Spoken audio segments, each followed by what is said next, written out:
Assalamualaikum warahmatullahi wabarakatuh.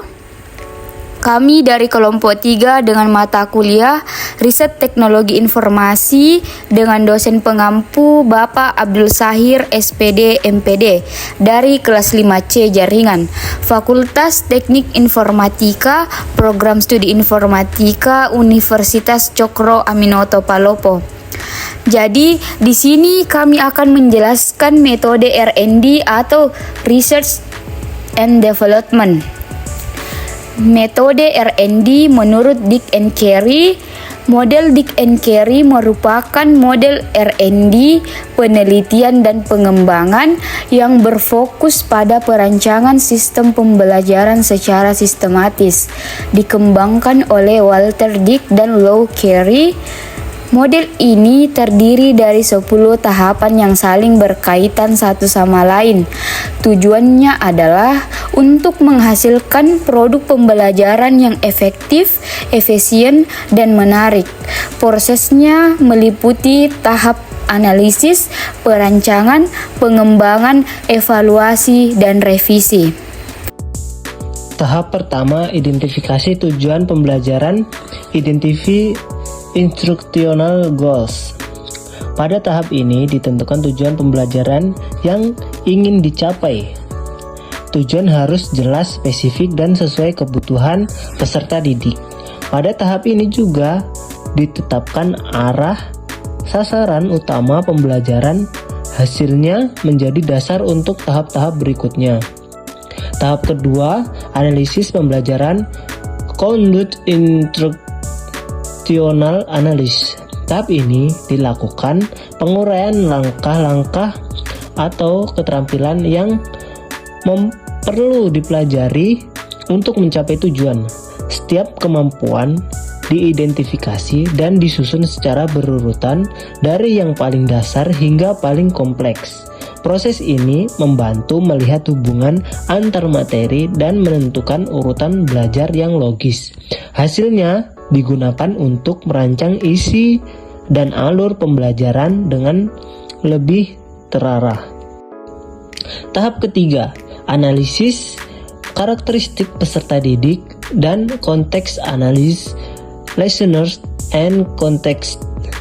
Pada tahap ini dilakukan pengumpulan informasi tentang peserta didik seperti kemampuan awal, pengalaman belajar, dan motivasi. Juga dilakukan pengamatan terhadap lingkungan belajar, meliputi fasilitas, kondisi kelas, dan situasi belajar. Hasil analis digunakan untuk menyesuaikan rancangan pembelajaran agar cocok dengan kebutuhan peserta. Tahap ini membantu menentukan cara, strategi, dan media yang paling efektif digunakan.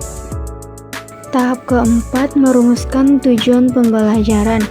Read Performance Objective. Yang pertama, di tahapan ini ditentukan apa yang ingin dicapai dari kegiatan belajar. Yang kedua, tujuannya dibuat supaya jelas dan mudah diukur. Misalnya, apa yang harus bisa dilakukan siswa setelah belajar. Hasil dari tahap ini nanti akan menjadi panduan untuk membuat materi dan cara mengajarnya. Tahap kelima, mengembangkan alat penilaian hasil belajar. Development Assessment Instrument. Yang pertama, tahap ini dilakukan untuk menyiapkan alat yang digunakan menilai hasil belajar siswa. Yang kedua, dibuat berbagai bentuk penilaian seperti tes, tugas, atau lembar observasi. Yang ketiga, tujuannya agar bisa mengukur apakah siswa sudah mencapai tujuan pembelajaran yang telah ditetapkan. Yang keempat, alat penilaian ini juga membantu mengetahui bagian mana yang perlu diperbaiki dari pembelajaran.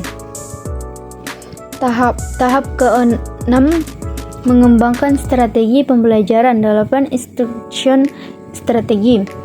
Yang pertama, tahap ini dilakukan untuk menentukan cara agar materi bisa disampaikan dengan efektif. Yang kedua, ditentukan urutan kegiatan belajar, metode yang digunakan, serta media yang mendukung. Yang 3, strategi ini disusun supaya siswa mudah memahami materi dan termotivasi untuk belajar. Yang keempat, hasilnya akan menjadi pedoman utama dalam membuat bahan ajar dan kegiatan pembelajaran. Pada tahapan ketujuh yaitu mengembangkan dan memilih bahan pembelajaran atau develop and select instructional materials.